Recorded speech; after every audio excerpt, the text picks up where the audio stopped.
7,000 MBR battery, 385 Pro 8/128 এমাত্র unboxing করছি, দেখেন আপনারা দেখেন।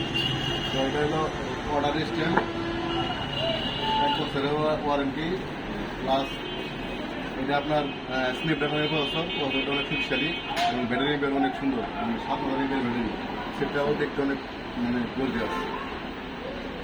কাস্টমার ভাইদের দিচ্ছে, কাস্টমার দেখা একটু ভাই কেমন লাগছে? আসসালামু আলাইকুম। সেটটা মোটামুটি ভালো লাগছে, নতুন মডেল। ভাইকে ধন্যবাদ দিলাম। না আর ওনকে অনেক কমে দিছি, জানা মিলে নয় আর কি, 21,000 মানে সামথিং আর কি, অনেক কমে দিছি আর কি দাম। ঠিক আছে, ভাইকে ধন্যবাদ, থ্যাংক ইউ। আল্লাহ